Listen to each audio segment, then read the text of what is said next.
नमस्कार, मैं नैन्सी बजाज। तो आज हम आए कॉन्स्टिट्यूशन क्लब ऑफ इंडिया। आज यहाँ संदेश फाउंडेशन की तरफ से इंटरनेशनल कॉन्फ्रेंस और प्रतिभा सम्मान समारोह किया जा रहा है। इसमें अलग अलग क्षेत्र में कामयाबी हासिल करने वालों को सम्मानित किया गया है। तो बने रहे हमारे साथ। तो ऋषि तक किया उन्होंने, कुछ नहीं कहते थे। दुर्योधन में आए, राष्ट्रीय शक्ति का मैं एक एग्जाम्पल दूंगा आपको। एक मेडिकल ऑफिसर रहा करोड़ बाग हॉस्पिटल के अंदर, लेकिन उसके बाद समय इस टाइप का है कि 24 आवर राजनीतिक जीवन में आना पड़ा, राजनीतिक क्षेत्र में कार्य करना पड़ा।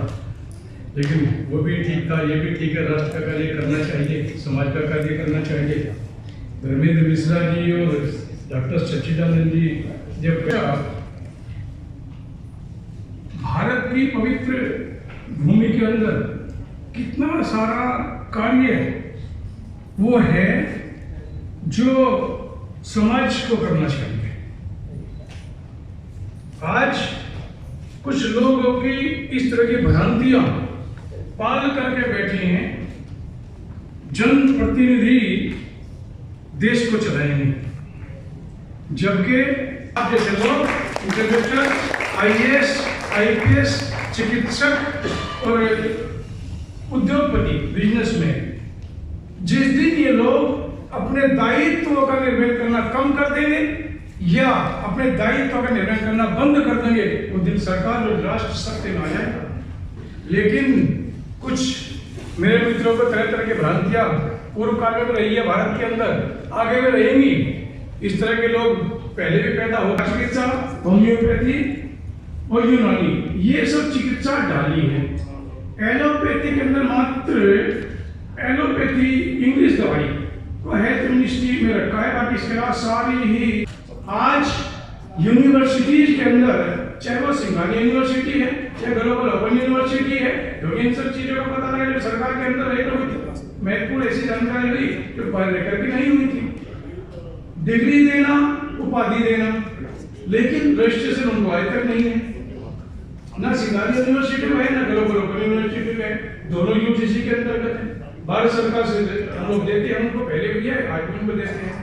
आप लोगों को जो पारंपरिक चिकित्सा पद्धति हमारी रही है या ट्रेडिशनल चिकित्सा पद्धति रही है हमारी, ट्रेडिशनल हो या पारंपरिक हो, पूर्व काल में हम लोग अगर इतिहास को उठाकर देखें, महाभारत का जो युद्ध इतना बड़ा भारत के अंदर हुआ, कुरुक्षेत्र के अंदर, क्या इस राष्ट्र का कोई इंटेलेक्चुअल व्यक्ति, कोई सरकार के व्यक्ति इस बात के ऊपर चिंतन या चिंता करेगा क्या कि उस दौरान उनको चोट भी लगी होगी, घटनाएं भी हुई होंगी, हाथ पैर भी कटे होंगे, युद्धों को फूल की माला तो डालता नहीं, चोटी लगी थी, तो उस दौरान क्या कभी किसने देखा कि दुर्योधन ग्लूकोज की बोतल चढ़ाई गई या भीष्म पितामह को टिटनेस का इंजेक्शन लगाया गया आज, या कर्ण को जो है अपने में कोई बीटाडीन की पट्टी बांधी गई? ऐसा कोई प्रकरण है क्या किसी संज्ञान में? कोई है तो ये मुझे हाथ रख के बता दे।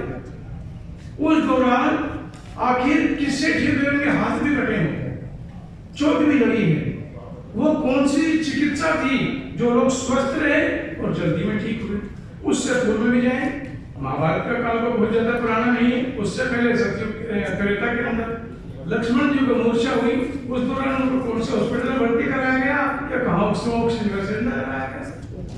लेकिन औषधि को प्राप्त करना, औषधि को लेने वाला, पूर्व काल में जो मैंने आयुर्वेद में पढ़ा है, जब भी किसी औषधि को हम लोग पौधे से प्राप्त करते थे, उसका दंडवत प्रणाम करते थे, पूजा की जाती थी, उस औषधि को प्राप्त।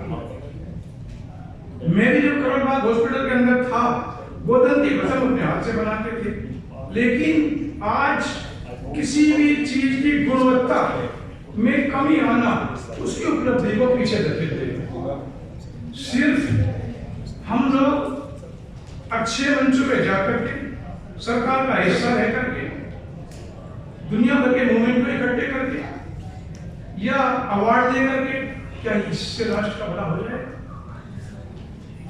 आज मार्केट के अंदर आयुर्वेद की गुणवत्ता में कमी कैसा है? जितनी गोदंती भस्म बनाई जाती है वो उस तरह से नहीं बनाई जाती जो हम पूर्व काल वैद्य के द्वारा बनाई जाती है। गोदंती एक पत्थर होता है, मिलता है, गाय के ऊपर जितने भी वैद्य हैं जो डॉक्टर लिखते भी हैं, क्या वो गोदन की भस्म मार्केट से खरीदते हैं, हाथ से बनाते हैं? उस गुणवत्ता के ऊपर चिंतन करना चाहिए। आज जो गोदन की भस्म हम मार्केट से खरीदते हैं या जो मैं हाथ से बनाता हूं, हम अगर किसी निमोनिया के पेशेंट को, कफ कोल्ड वाले को, फीवर वाले को गोदंती देते हैं, वो गोदंती जो मैंने हाथ से तैयार की है वो गोदंती तो मार्केट से खरीदता हूँ, उसके अंदर गुणवत्ता के अंदर है, उसका फर्क आता है। हम लोगों को किसी के ऊपर आक्षेप करने से या उसको तरफ कुछ कहने से अच्छा है कि मैं एक बार ये देख लो कि क्या मैंने अपने दायित्व का निर्वहन सही तरह से किया है। सिर्फ उसकी चिंता हम लोगों को करनी चाहिए कि मैं अपने हाथ से करके, और एक चीज मैं आपको और कहता हूं, ज्ञान और डिग्री का कोई ताल्लुक नहीं है। डिग्री लेने वाला व्यक्ति ज्ञानी हो इसकी कोई गारंटी नहीं है।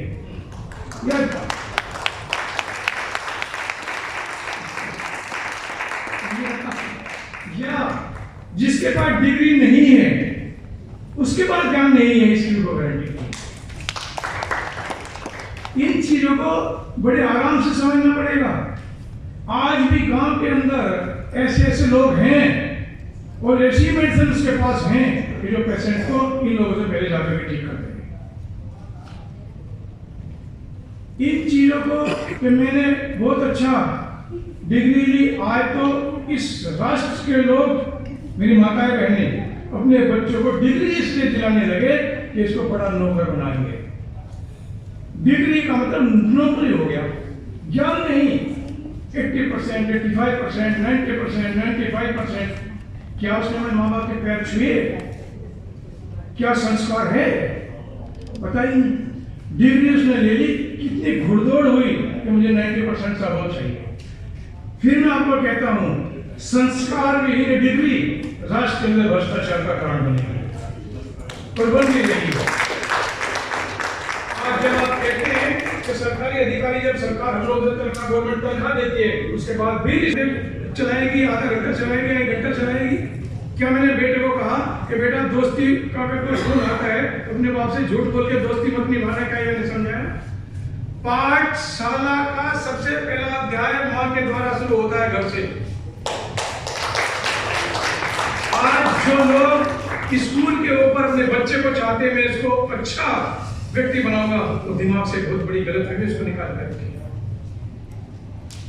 ये चीजें अच्छी नहीं है। राष्ट्र सबका है, सरकार क्या क्या करते रही। इसलिए सभी लोग अपने दायित्व का निर्वहन करें और चिकित्सा और शिक्षा राष्ट्र के अंदर निःशुल्क और फ्री होनी चाहिए। आज चाहे वो वैद्य है या हॉस्पिटल से, आज फैक्ट्री हो गई, उद्योग धंधे हो गए।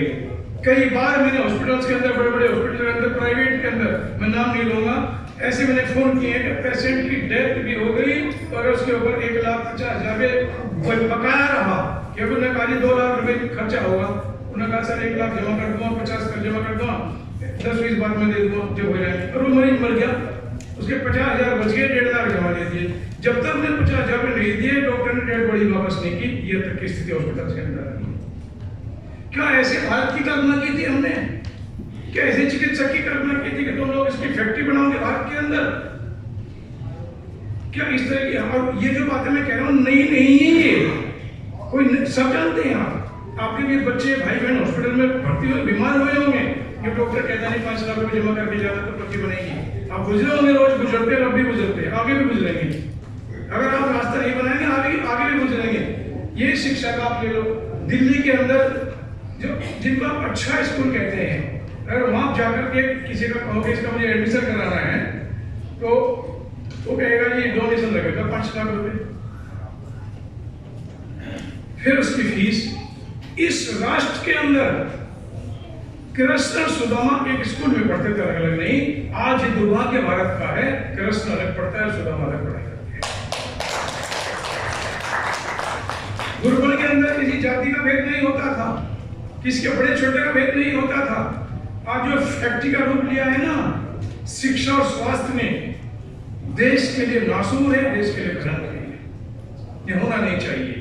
शिक्षा और चिकित्सा इस तरह का रास्ता अपने समाज को आगे आकर के इसको जितने निचले स्तर पे हम पैसों की तरफ से कम लेकर के जाएंगे तो इस तरह इसका एक ट्रांसपेरेंसी आएगी, लोगों को इस देश की जनता को लाभ हो जाएगा। अभी भाई साहब जैसे कह रहे थे ये आयु घट गई, आयु क्यों नहीं घटेगी? जब 30 साल की 50 साल के 20 साल के बच्चे रोड पे खड़े हुए मोमोज खाएंगे तो आयु तो घटेगी।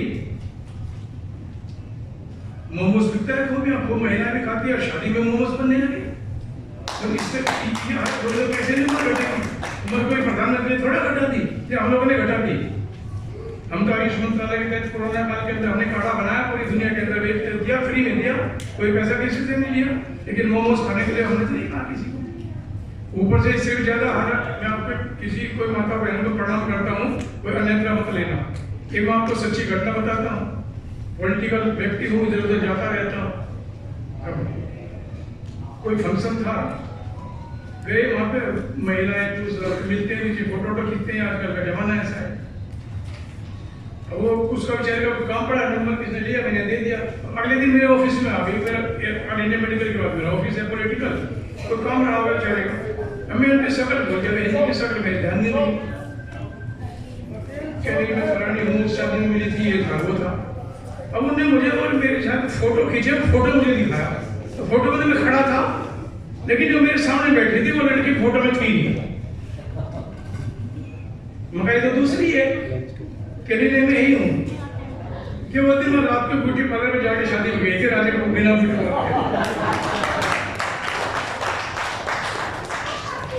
जो रात को मेरे साथ फोटो खींचा था, मैं सुबह पहचान नहीं पाया उसको। तो क्या है, ये घटनाएं जीवन में आई है। अब जिस बेचारी बहन जी के साथ आपको फोटो खिंचाना नहीं, मैं सुबह शक्ल नहीं पहचान पाया उसका। तो इस तरह घटना जीवन में आई। इस तरह की चीजों से बचनी चाहिए। मेरा ये निवेदन है, बाकी तो महिला माता शक्ति उनकी जीवन में करेगी जो वैसे ना कुछ करे भगवान। बाकी फिर भी ये है कि मेरे साथ जो घटना घटी मैंने आपको बता दिया। अच्छा रहेगा कि मैं जमीन से जुड़ करके चलूं और 1820, 22, 25, 30 तक है।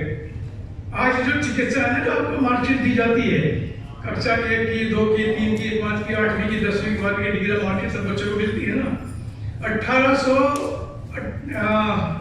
19, 20, 22, 25, 27 तक अगर आप इतिहास उठा के देखेंगे, शिक्षा सरकार या किंग के अधीन नहीं होती। कभी भी किसी राजा ने या किसी सरकार ने मार्कशीट दी ही नहीं। ये प्रथा कहां से आई, वह चिंतन का विषय। शिक्षा के बोझ से सरकार को मुक्त होना चाहिए। सरकार शिक्षा, या मैं बोझ नहीं कहूंगा, शिक्षा तो अच्छी चीज है, शिक्षा को सरकार के नियंत्रण नहीं लेंगे तो कई तरह की फास्टिंग से जो की जा सकती है। तो मोस्टली जो है इंटरमिटेंट फास्टिंग बेस्ट रहती है, जो कि सेफ भी रहती है। और इसको फास्टिंग अगर जो भी लोग लेते हैं तो एक बार अपनी क्लिनिकल कंडीशन और अपने फिजिशियन से डिस्कस जरूर कर लें। फास्टिंग एक हेल्थी इंडिविजुअल के लिए काफ़ी हेल्थ बेनिफिट्स रखती है, बट अगर आप मान लीजिए डायबिटिक है या कुछ आपको और कोई ऐसे क्लिनिकल प्रॉब्लम है तो उस केस में ये प्रॉब्लम भी कर सकती है। तो इन बेनिफिट्स की बात करते हैं तो सबसे पहला बेनिफिट यहाँ पे आता है कि fasting promotes the blood sugar control by reducing the insulin resistance. तो चूंकि टाइम कम है तो मैं सीधे कंक्लूडिंग पॉइंट पे आता हूँ। तो आपने सुना होगा प्री डायबिटिक केस, ये वो केस होते हैं जो कि अभी डायबिटिक नहीं है लेकिन नॉर्मल से आगे की तरफ उनका शुगर लेवल जाने लगा है।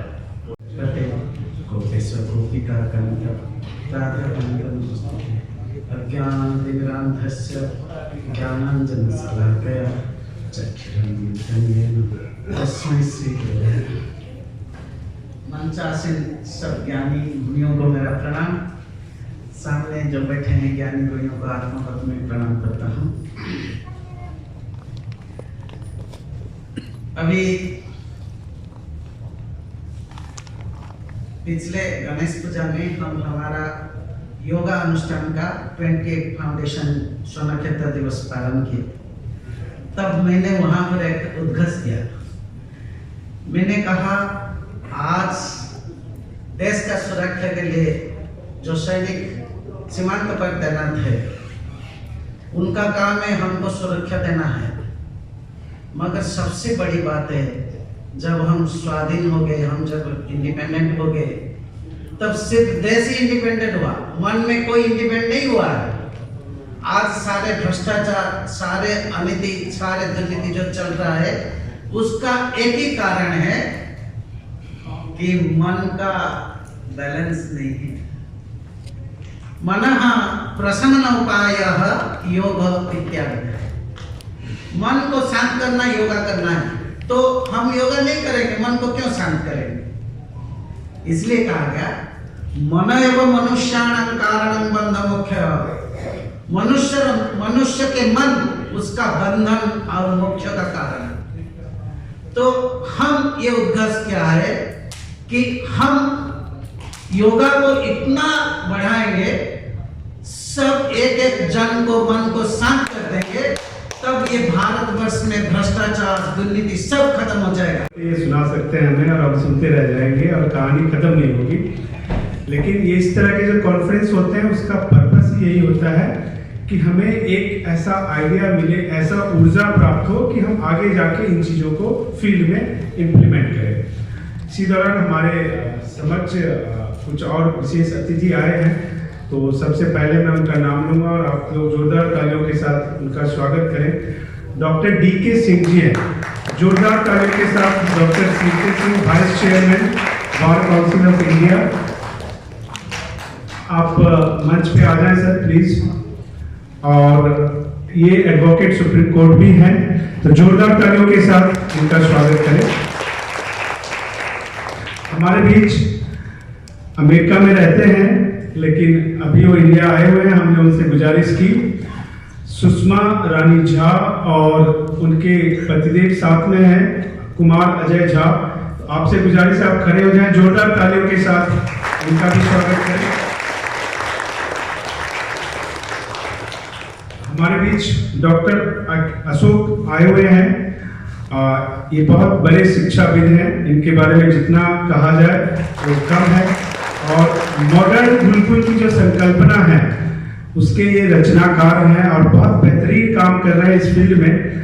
तो मुझे जानकारी धीरे धीरे आ रही है और समय का ऐसा तकाजा है कि मैं सुनना सबको चाहता हूँ, लेकिन सबको समय देना बड़ा मुश्किल काम है। बहरहाल आप सब आए हैं, बहुत स्वागत है आपका।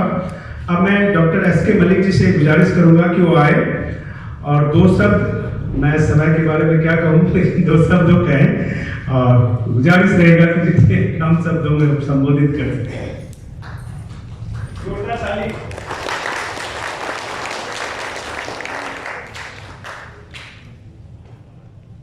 ओम श्री धन्वंतरे नमः। धन्वंतरी रीति ख्याता आयुर्वेद के चेताका। सर्वे भवन्तु सुखिनः, सर्वे सन्तु निरामया, सर्वे भद्राणि पश्यन्तु मा कश्चित् दुःखभाग् भवेत्। ज्वाला में है जो तुम्हारी, तुम्हें सदा पूजे नर नारी। आप सभी विद्वजन, सभी भारतीय संस्कृति से बड़ा प्रेम करने वाले हैं। जो ऋषि मुनियों द्वारा इसका संश्रय किया गया, इसका सृजन किया गया, फिर समय के अंतराल में इस संकटता को प्राप्त होती चली गई, जिसके कारण अनेक तरह के रोग, अनेक तरह की समस्याएं, जैसा ईश्वर ने इस संस्कृति का सृजन किया था, वैसी ना ये रह करके इसके कई कारण रहे होंगे कि जब यायावर स्थिति में मानव था, यानी जब उसका कोई घर बार नहीं था, आदि मानव था, चलता था, एक जगह रुकने का स्थान नहीं था, वो जगह जगह भटकता था, जैसे उसका जीवन यापन होता होगा। जिस तरह से हम अभी प्रकाश में लाना चाहते हैं या उस पर वर्क कर रहे हैं, उसी तरह संगीत से भी उपचार हो सकता है, इसे भी हम सामने रखें। जी, बहुत बहुत धन्यवाद, बहुत बहुत धन्यवाद, बहुत बढ़िया, बहुत बढ़िया। आइए, मैं स्वरों का जो असर होता है उसका एक थोड़ा सा हल्का सा, मैं केवल 2 मिनट का समय लूंगा और उसके बाद एक भजन से समाप्त करूंगा। गणेश चतुर्थी अभी चल ही रहा है, तो गणेश भगवान के भजन से ही हम समाप्त करेंगे। उससे पहले एक छोटा सा आपको प्रैक्टिकल जो है स्वरों का जो एक असर होता है, एक आनंद होता है, उसे मैं कोशिश करूंगा आपको सुनाने का। मैं आप सबसे आग्रह करूंगा कि बाकी सभी कामों को 5 मिनट के लिए विराम दें और कोशिश करें आंख बंद करने का, और आंख बंद करके बैठें। करो ये प्रैक्टिस करो।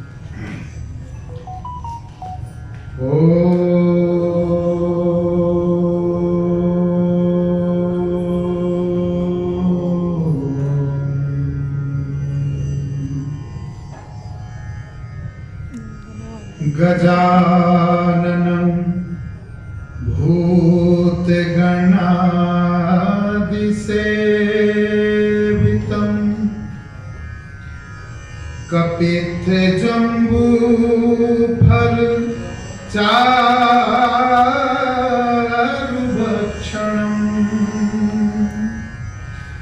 उमासुतं शोकविनाशकारकम्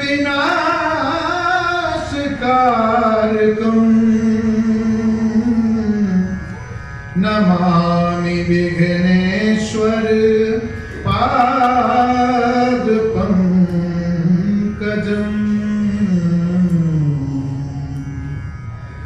या कुन्देन्दुतुषारहारधवला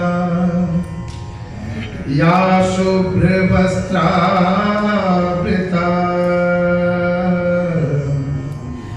या वीणावरदण्डमण्डितकरा या श्वेतपद्मासना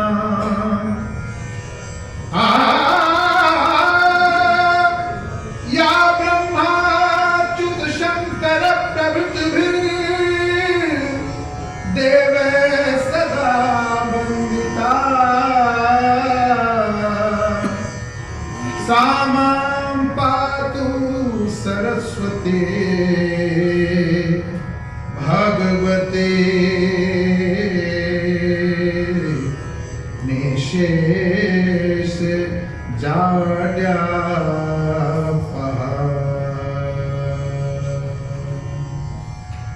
आप सभी लोग आंख खोल सकते हैं।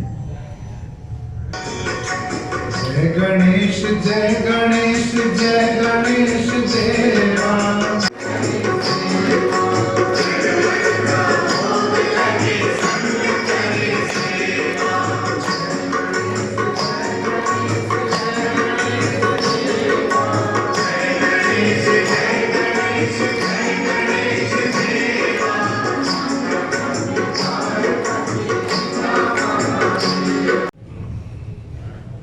जी, एक स्वरचित कविता आपके सामने रखना चाहती हूँ।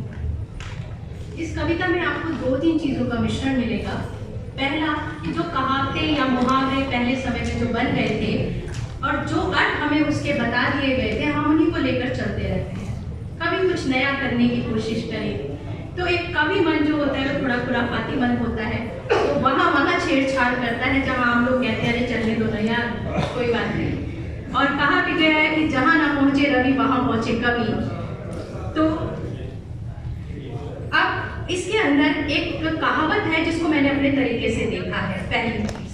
दूसरी चीज, आज हम बात कर रहे हैं कल्चर मेडिसिन की। हमारी संस्कृति ही हमारा उपचार है, और जब हम संस्कृति की बात करते हैं तो माँ गंगा को हम अलग नहीं रख सकते, जिसके दर्शन मात्र से दुख दूर हो जाते हैं, जिसको स्पर्श मात्र से तनाव दूर हो जाता है, ये बातें सुनती थी, लेकिन जब मैंने खुद इसका एक्सपीरियंस किया, मैं खुद गंगा के घाट पर बैठी और मुझे वो महसूस हुई चीज़ें, फिर मैं ग्रुप लेकर गई और उनको वहाँ मेडिटेशन कराया। उसका जो फीडबैक मिला वो बहुत गजब था। तो माँ गंगा जल का हमारे जीवन में क्या महत्व है, इसके बारे में भी इसमें कुछ आपको अंश मिलेगा। और तीसरी बात मिलेगी कि बहुत सुनते थे बंद मुट्ठी लाख की खुल गई तो खाक की, ये कहावत है। सुनते थे बंद मुट्ठी लाख की खुल गई तो खाक की, कहने वाले ने कुछ तो सोचा होगा तभी तो ये बात की। मन में आया मुट्ठी खोल के देखूं, लाख की है या खाक। एक होता है ना कि हम एक्सपेरिमेंट करते हैं। सोचा मुट्ठी खोलूं तो, पर डर भी था। सोचा मुट्ठी खोलूं तो, पर डर भी था कि लाख कहीं खाक हो गए तो। बंद मुट्ठी में भ्रम तो है, वो भी टूट गया तो। भ्रमित मन डावाडोल चित, खोलूं या ना खोलूं पे अटका था। मुट्ठी खुलते ही कहीं दिल ना टूट जाए, बस इसी एक बात का खटका था। माँ गंगा का किनारा था, खूबसूरत मंजर सारा था। मैंने धीरे से मुट्ठी बंद हाथ गंगा में उतारा था। वो भ्रम जो बरसों से पाला था, किसी की भी कही बात पे यकीन कर डाला था, वो भ्रम वो सब प्रवाहित हो गया। मेरा मुट्ठी खुला हाथ अपने आप में ग्रंथ हो गया, अपने आप में ग्रंथ हो गया। मनुष्यों और देवताओं की चाहत, मनुष्यों की चाहत तो इसलिए कि हम पाप होने वहां चले जाते हैं, क्योंकि वहां हमारे पाप होते। लेकिन कहा जाता है कि ब्रह्म मुहूर्त में देवता भी स्नान करने आते हैं, ऐसा हमारे वेदों में भी इसका वर्णन है। मनुष्यों और देवताओं की चाहत, त्रिदेवों की अमानत, हमारे त्रिदेव ब्रह्मा विष्णु महेश मेरे मुट्ठी खुले हाथ में थी। तब समझ में आया, अरे मूर्ख तेरी तो बंद मुट्ठी खाक की थी। एक अद्भुत नजारा था, शिव की जटाओं में वास करने वाली, ब्रह्मा के कमंडल में निवास करने वाली, विष्णु के चरणों में विचरने वाली माँ गंगा का पवित्र जल मेरे हाथ में सारा था। बंद मुट्ठी को जहां खोला, ये सकारात्मक वो जो सोच हम कहते हैं कि सकारात्मक, बंद मुट्ठी थी, अगर ऐसी खोल देती तो शायद खाली दिखती और मन टूट जाता, लेकिन उसको मैंने गंगा में खोला, एक सकारात्मक सोच के साथ खोला। बंद मुट्ठी को जहां खोला, ये उसका फल था। सच में क्या हसीन पल था, मेरे हाथ में गंगा जल था, मेरे हाथ में गंगा जल था।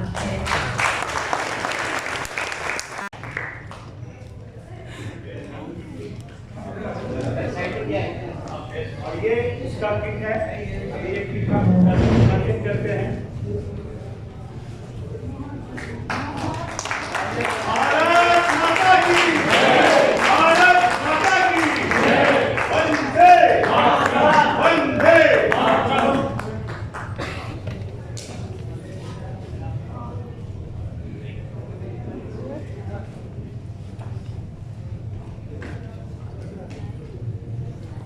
ये है डॉक्टरेट की certificate.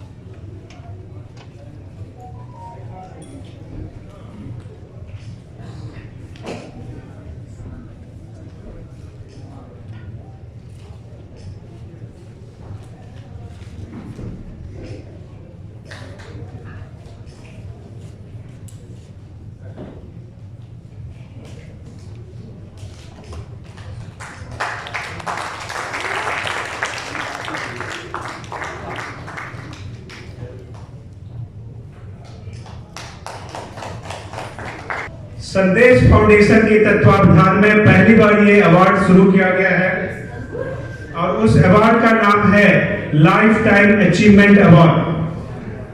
Life time achievement award संदेश फाउंडेशन उन शख्सियत को देने जा रहा है जिन्होंने अपनी मेहनत से अपने जीवन काल में समाज के प्रति बहुत बड़ा योगदान दिया है और अनवरत वो योगदान देते जा रहे हैं। और उनकी इसी जज्बा को ध्यान में रखते हुए संदेश फाउंडेशन इस अवार्ड की घोषणा की, जो कि 2022 से हमने स्टार्ट किया है। और ये हर एक साल ये अवार्ड दिया जाएगा भारत के उन शख्सियतों को जो अपनी विधाओं से, अपनी हुनर से, अपनी चीजों से समाज को बदलने का काम करेंगे। उसमें पहला नाम है डॉक्टर SK मलिक। तो मलिक साहब से गुजारिश है कि आए, जब करके आप अपने अपने घर जाएंगे आपके मन में भी ये भाव आएंगे कि काश मैं भी समाज के लिए कुछ ऐसा करूं जिससे वो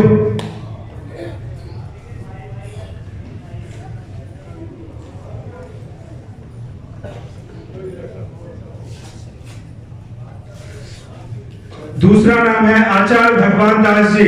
आचार्य भगवान दास जी जहां कहीं हैं वो यहां आ जाए। और तीसरा नाम है डॉक्टर सच्चिदानंद सांडिल्य जी। डॉक्टर सच्चिदानंद सांडिल्य जी जहां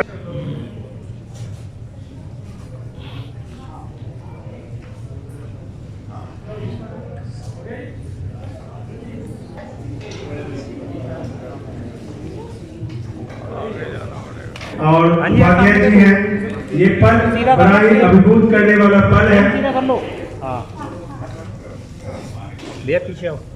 और इसके साथ 2 और कैंडिडेट हैं जिनको ऑलरेडी मैं डॉक्टरेट के पास से सम्मानित किया गया है। उनके लिए भी ये लाइफ टाइम अचीवमेंट का अवार्ड है। तो जोरदार तालियों के साथ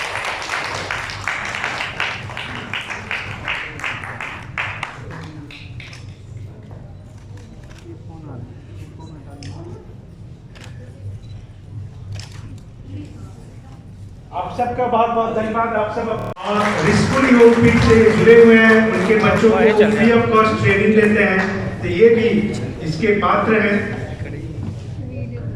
उसके बाद प्रयास करेंगे। तो हमने इनसे गुजारिश किया है कि आप समय कम लें और लोगों में एक उत्साह जरूर पैदा करें। तो अब ये स्टेज में उनको देता हूँ कुलजीत जी। जोरदार तालियों के साथ कुलजीत जी का स्वागत।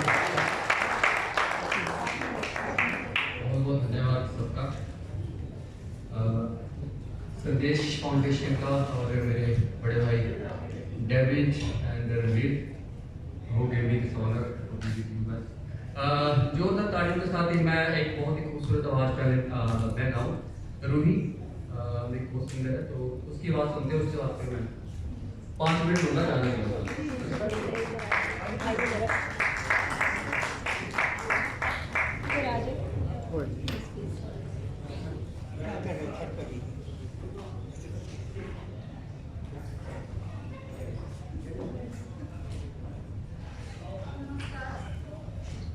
मेरा नाम रूही है। मैं इतनी बड़ी गायक तो नहीं हूँ, लेकिन अभी मैंने स्टार्ट किया है संगीत का सफर किया है मैंने।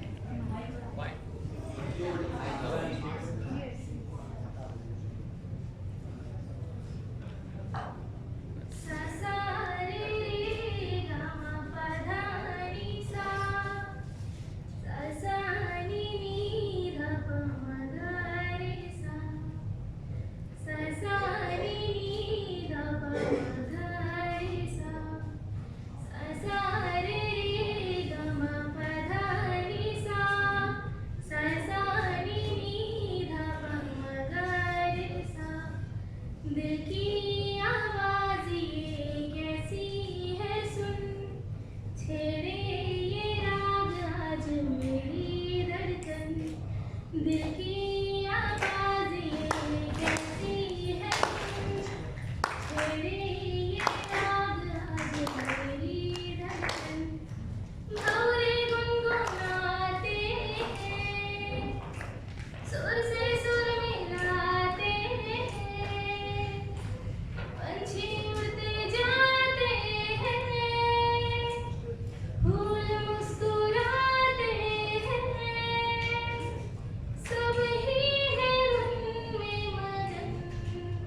लेजेंडरी सिंगर हैं पंजाब के कुलदीप मानक साहब, उनका एक गीत मैं आपको सुनाऊंगा। हो मां हुंदी है मां दुनिया वालियो, हो मां है ठडड़ी छाओ दुनिया वालियो, हो मां हुंदी है मां दुनिया वालियो, मां है ठडड़ी छाओ दुनिया वालियो, हो मां दी पूजा रब दी पूजा, मां बिना कोई भोग न दूजा, हो मां दी पूजा रब दी पूजा, मां बिना कोई भोग न दूजा, हो खोले दे टुक काओ दुनिया वालियो, मां है ठडड़ी छाओ दुनिया वालियो, हो मां बिना कोई ना लाड लड़ाउंदा, रोंदिया नूं ना चुप कराउंदा, हो मां बिना कोई ना लाड लड़ाउंदा, रोंदिया नूं ना चुप कराउंदा, हो मां है ठंडड़ी छाओ दुनिया वालियो, मां है रब दा नाओ दुनिया वालियो। Thank you.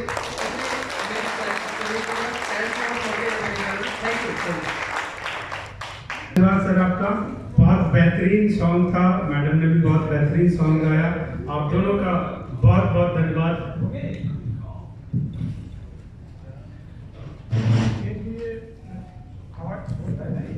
अब यहाँ आ गए, कुछ ऐसी प्रतिभाएं हैं राष्ट्र के अंदर कि बगैर सिफारिश के दम तोड़ दी। ये चाहे राजनीतिक क्षेत्र का है, फिल्म का क्षेत्र का है, शिक्षा का क्षेत्र या सोशल वर्क का है, जिसकी सिफारिश नहीं है कई बार प्रतिभा ने दम तोड़ा। ये बच्चे जो यहाँ मैं इसको जानता नहीं, सारी बात पहली बार देखा है इनके मंच पे, और इसकी जो आवाज़ थी आप सबने फील किया हो कितना अच्छा परमपिता परमेश्वर ने इसको बना दिया है।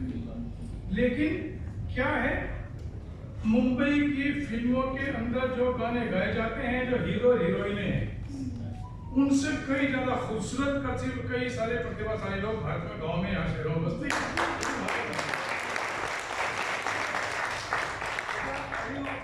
अभी परसों का यहाँ फिल्म फेयर अवार्ड था नोएडा के अंदर फिल्म सिटी में। हालांकि मैं कभी जीवन में फिल्म देखी नहीं, गाने सुनता नहीं, टाइम नहीं मिलता। उन्होंने मुझे फिल्म फेयर अवार्ड में उनको अवार्ड देने के लिए बुलाया कि फिल्मों में, डॉक्यूमेंट्री फिल्मों में, फीचर फिल्मों में, टीवी कलाकार जिन्होंने अच्छे कार्य हीरो हीरोइन लड़कियों ने किया है उनको अवार्ड दिया। मैं उसमें गया, अभी परसों की बात है, सोशल मीडिया पर, तो उसमें कई सारे मुंबई के यहाँ के महत्वपूर्ण कलाकार जो आपने टीवी सीरियल्स में बच्चे बच्चियाँ काम करते देखे होंगे, वो भी वहाँ पे। तो वो एक अलग माहौल था, यहाँ की एक अलग दुनिया है, क्योंकि कई तरह की दुनिया जीनी पड़ती है समाज के अंदर। अगर मैं आपको एक ही बात कहूँगा, जैसे आपकी आवाज़ है ना, आप अच्छे देखो, यहाँ तो क्या चिकित्सा का जगह है, यहाँ इस आवाज़ का कोई फायदा होने का नहीं, गाना सब छोटे बैठे, लेकिन ये जो क्वालिटी है, इस क्वालिटी को मुंबई जाना चाहिए और फिल्म आना चाहिए। मैं ये भी जानता हूँ आएगी कैसे, वो भी मैं जानता हूँ ये कैसे आएगी, क्योंकि देश के अंदर जो गुल्ली डंडा होता है ना, उसको आप इनसे धर्मेंद्र जी से मिल करके और थोड़ा सा समय खर्च करें, आपको पटल दे देंगे हम लोग, और मैं आपको दे दूँ, हमसे एक बार करेंगे।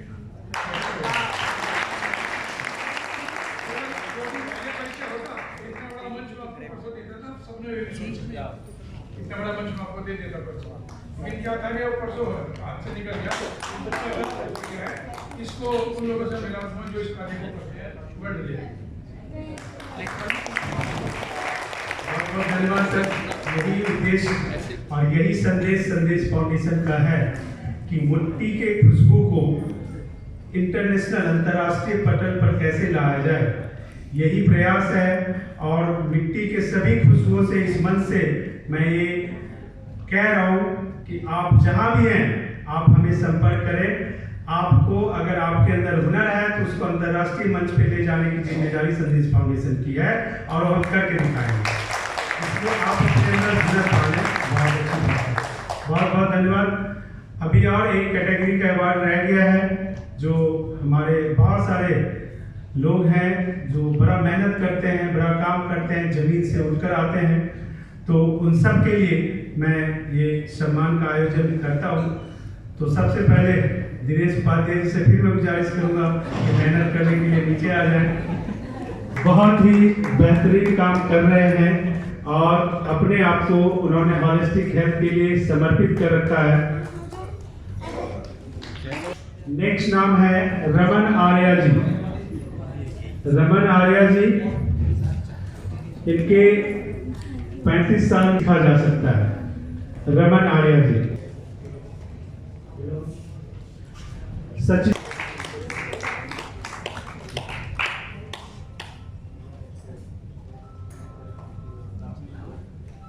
बहुत बहुत धन्यवाद। नेक्स्ट नाम है आचार्य मजहरुल हसन। आचार्य मजहरुल हसन जी से अनुरोध है कि वो आए और इस अवार्ड, और वो बहुत ही बेहतरीन दवाई है और बहुत ही बेहतरीन काम करता है। तो ये दूसरा परिचय डॉक्टर सीधी मल्होत्रा, जम्मू कश्मीर का प्रभारी थाना शैलाब आया तो मेरे साथ कश्मीर गई थी, नेपाल से एमबीबीएस किया है। अब ये लंदन में प्रैक्टिस करे, लंदन में डॉक्टरी करेगी, सीधी अलाइनमेंट करना से। ये लड़की यहाँ से डिग्री की है, लंदन में प्रैक्टिस और जब मैं कश्मीर में गया तो मेरे साथ रही, कश्मीर में वहाँ बड़ा कार्यक्रम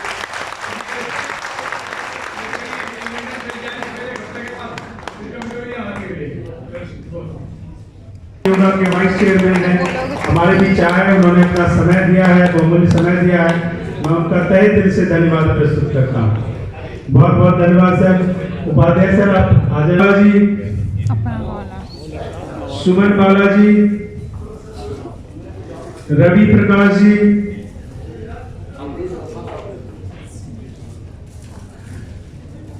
श्री अमरनाथ नागपाल जी, श्री अमरनाथ नागपाल जी,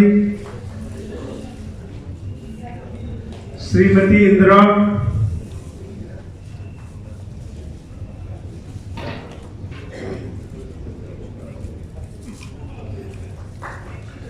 ताली बजती रहनी चाहिए।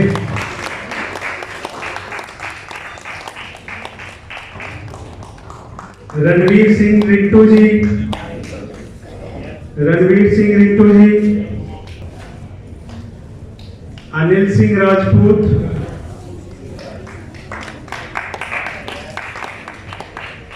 मिस पूर्णिमा,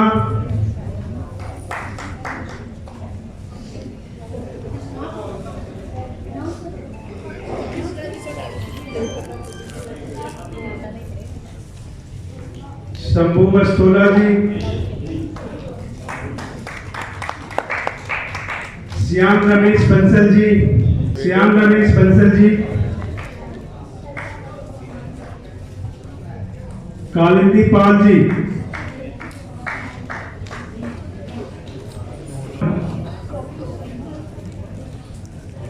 संजय शर्मा वत्स जी, डॉक्टर मदन गोपाल जी, लोकेश कुमार जी,